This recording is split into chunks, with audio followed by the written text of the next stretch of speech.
কিন্তু হাৰাম হালাল কি কাৰণে আল্লাহ তাআলাই কোৰাণত বা হাদিছত যিবিলাক কথা আছে কিয় কি কাৰণে হাৰাম কৰিছে সেইটো যদি আমি চালি জাৰি চাওঁ আগতে আমি যেনেকে মাদ্ৰাছা পঢ়িছিলো সৰুতে আজিকালি কেইজনে মাদ্ৰাছাত যায় চাব গ'লে ৰাতিপুৱা উঠি আজিকালি স্মাৰ্টফোনটো বিচাৰে বোলে মোবাইলটো অন কৰি ইউটিউবটো চালে আসসালামু আলাইকুম ওয়া বারাকাতুহু নাহমাদুহু ওয়া নুসাল্লি আলা রাসূলিহিল কারীম আম্মা বা'দ আউযু বিল্লাহি মিনাশ শাইতানির রাজীম বিসমিল্লাহির রহমানির রহিম রব্বি ইশরাহ লি সাদরি ওয়া ইয়াসসির লি আমরি ওয়াহলুল উকদাতাম মিন লিসানি ইয়াফকাহু কওলি ইলা আখিরিল আয়াত আল্লাহ পাক রব্বুল ইজ্জতৰ লাখ লাখ শুকৰিয়া যে আল্লাহ পাক ৰব্বুল ইজ্জতে আপোনাক মোক এটা মহত্ব এটা বহুত মহান ধৰ্মত আমাক জন্মাইছে আৰু যি পবিত্ৰ মাহ ৰমজান মাহ আহি আছে সেই মাহৰ বাবে আমাক তৈয়াৰ কৰি ৰাখিছে আমি সেই মহত্ব মাহ আৰু সেই আল্লাহৰ ৰহমতৰ খাতিৰত এবাৰ আলহামদুলিল্লাহ কওঁ আলহামদুলিল্লাহ আজি বিশেষ এজন মানুহক লৈ আপোনালোকৰ মাজত কিছু গুৰুত্বপূৰ্ণ কথা ৰাখিম বুলি আগবাঢ়িছোঁ সেই মানুহজন আপোনালোকে নিশ্চয় পাব আগৰ কথাত লগ পাব তেওঁ এজন উকিল হয় এডভোকেট আৰু তেওঁ আমাৰ পৰিয়ালৰে এজন মোৰ নিজৰ মামা হয় আৰু তেওঁ হ'ল মোহাম্মদ ৰাজীৱ হুছেইন আৰু তেওঁ কিছু ইছলামৰ ওপৰত ধুনীয়া ধুনীয়া কথা ক'ব আৰু ধুনীয়া ধুনীয়া মানে সহায়ক আমাৰ যিবিলাক কথাৰ দ্বাৰা আমি ইছলামৰ প্ৰতি আগুৱাই যাব পাৰিম যিবিলাক কথাৰ দ্বাৰা আমি আমাৰ ইছলাম ধৰ্মটোক গুৰুত্ব দিব পাৰিম ইমানে মন্তব্য আপোনালোকৰ আগত প্ৰস্তুত ৰাখিব মই প্ৰথম আপোনাৰ আগত এটা মানে কথা ক'ব বিচাৰিছোঁ ইছলাম ধৰ্মটো বহুত গুৰুত্বপূৰ্ণ ধৰ্ম আমি এই ধৰ্মটোক বহুত হেৰি কৰি ল'ব লাগে আমি দুনিয়াখনত আহিছোঁ যিহেতু আল্লাহ তাআলাই আমাক ধৰ্ম দিছে এই ধৰ্মটো এনে দিয়া নাই হয়নে যিহেতু দিছে ইয়াৰ বহুত মহান আদেশ আছে আৰু ইয়াৰ গুৰুত্ব বহুত আছে আৰু আমি এই ধৰ্মটোক সেই গুৰুত্ব হিচাপে আমি আঁকোৱালি ল'ব লাগিব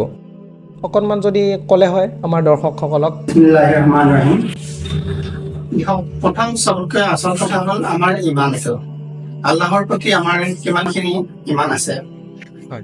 ইমানটো যদি মজবুত হয় আমি সকলো কাম কৰিব পাৰোঁ আমাৰ ইছলামিক ৱেটোত আমি ভাবি ল'লে বহুত মুস্কিল আৰু বহুতে আজিকালি এক্সকিউজেছ আনি দিয়ে যিকোনো ক্ষেত্ৰত এক্সকিউজেছটো আগত আনে আৰু আচল কথা হ'ল আমাৰ ইমানটো মজবুত হ'লে আৰু আমি যদি কোৰাণ হাদিছক অলপ ভালদৰে আমল কৰোঁ তাৰ ওপৰত আমি যদি ভালদৰে মানে নিজকে প্ৰস্তুত কৰোঁ ভালদৰে চালি জাৰি চাওঁ বস্তুবিলাক তেতিয়া গম পোৱা যায় যে তাৰ আচল মেইন যিখিনি উদ্দেশ্য সেইখিনি কি বস্তুত লাগে ইছলামত চলিবলৈ আচল কি বস্তু একো কথাৰ ইছলামে কোনবিলাক কথাৰ পৰা বাধা কৰিছে কোনবিলাক কথাৰ পৰা আমাক দূৰত ৰাখিছে বা কোনবিলাক কামৰ পৰা দূৰত ৰাখিব চাইছে সেইখিনি মেইন বস্তু আৰু সেইখিনি আমি জানিব লাগে আৰু হয় হয়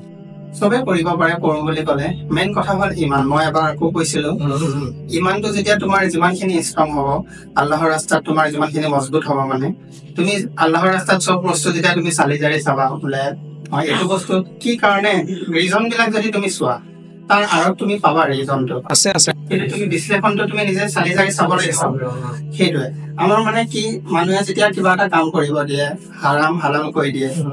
মানে তাতে মানে কিছুমানে নকৰাকে থাকি যায় কিন্তু কিছুমানে কৰি দিয়ে ইমান কথা নাভাবে কিন্তু হাৰাম হালাল কি কাৰণে আল্লাহ তাআলাই কোৰাণত বা হাদিছত যিবিলাক কথা আছে কিয় কি কাৰণে হাৰাম কৰিছে সেইটো যদি আমি চালি জাৰি চাওঁ ভালদৰে চব হাৰাম হালালৰ কথাবিলাকৰ যদি আমি মানে বিশ্লেষণটো চাব যাওঁ তেতিয়া দেখা পাম যে তাত ধুনীয়াকৈ বিশ্লেষণ কৰা আছে কি কাৰণে হাৰাম কি কাৰণে হালাল আৰু কিছুমান আগতে যদিও মানুহে হাৰাম বুলি নাভাবে বা কৰি আছে আমাৰ সমাজত কিন্তু আজিৰ দিনত চাবা চায়েন্সে হওক সায়েন্স টেকনলজি যিকোনো ধৰণে চাব গ'লে সেইবিলাকৰ ৰিজনবিলাক আজিকালি ওলাই আছে উদ্ভাৱন হৈ আছে নতুনকৈ উদ্ভাৱন হৈ আছে সেইটো কি কাৰণে হৈছে কাৰণ নবীজীয়ে 1400 বছৰ আগতে যিখিনি কথা কৈছিলে কি কাৰণে হাৰাম হালালৰ কথা সেইবিলাক মানি চলিব দিছিলে আল্লাহৰ ৰাস্তাত আজিৰ দিনত চাব গ'লে বহুত বস্তুৰ ক্ষেত্ৰত সেইবিলাক ওলাই আছে যে এইটো এইকাৰণে হাৰাম আছিলে আৰু এই কাৰণে ইছলামত হাৰাম কৰা আছিলে বুলি গম পোৱা যায়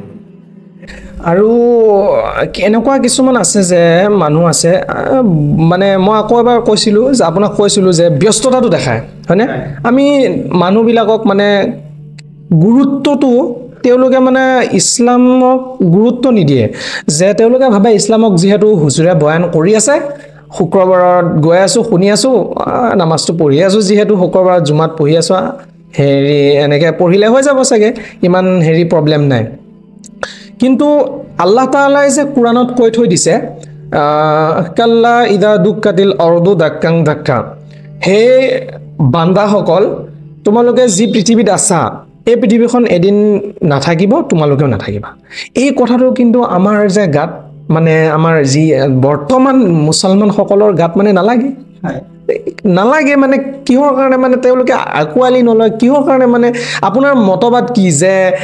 তেওঁলোকে এই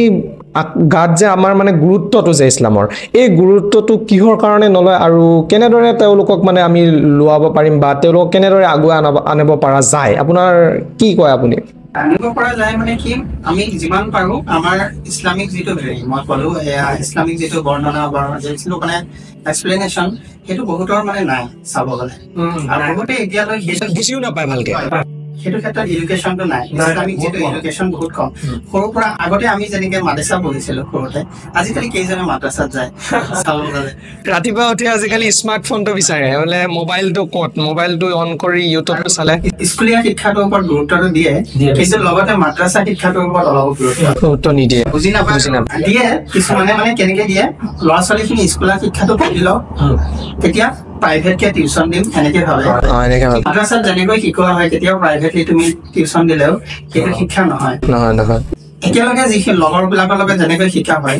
স্কুলত তেনেকুৱা পৰিৱেশটো কেৱল তুমি মাদ্ৰাছাত পাবা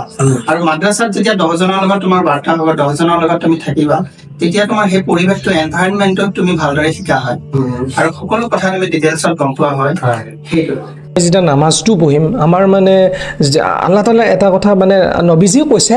যে যদি কোনো এজন ব্যক্তি নিজকে মানে ভাল কৰিব বিচাৰে বা নিজৰ স্বভাৱ চৰিত্ৰ চেঞ্জ কৰিব বিচাৰে বেলেগ কৰিব বিচাৰে তেনেহ'লে নামাজটো কণ্টিনিউৱাছলি পঢ়িব দিছে নামাজটো যেতিয়া পঢ়ি যাম আমাৰ মনত নিজে আল্লাহ তাআলাৰ পৰা এটা ৰহমত দিব আৰু এই ৰহমতৰ দ্বাৰা আমাৰ মনটোৱে আমাৰ বুজিব যে নাই হয় দুনিয়াখনত মই এনেই আহিছোঁ আমাৰ কাম আছে আমাৰ দায়িত্ব আছে আমি নামাজ পঢ়িব লাগিব নামাজটো ইছলামৰ সবতকৈ গুৰুত্বপূৰ্ণ আৰু মই যিমানখিনি শিকিছোঁ নামাজৰ প্ৰশ্ন আগেই হ'ব বুলি মই জানিছোঁ চেষ্টা কৰিব আমল কৰিবৰ কাৰণে আসসালামু আলাইকুম ওয়া ৰাহমাতুল্লাহি ওয়া বাৰাকাতুহু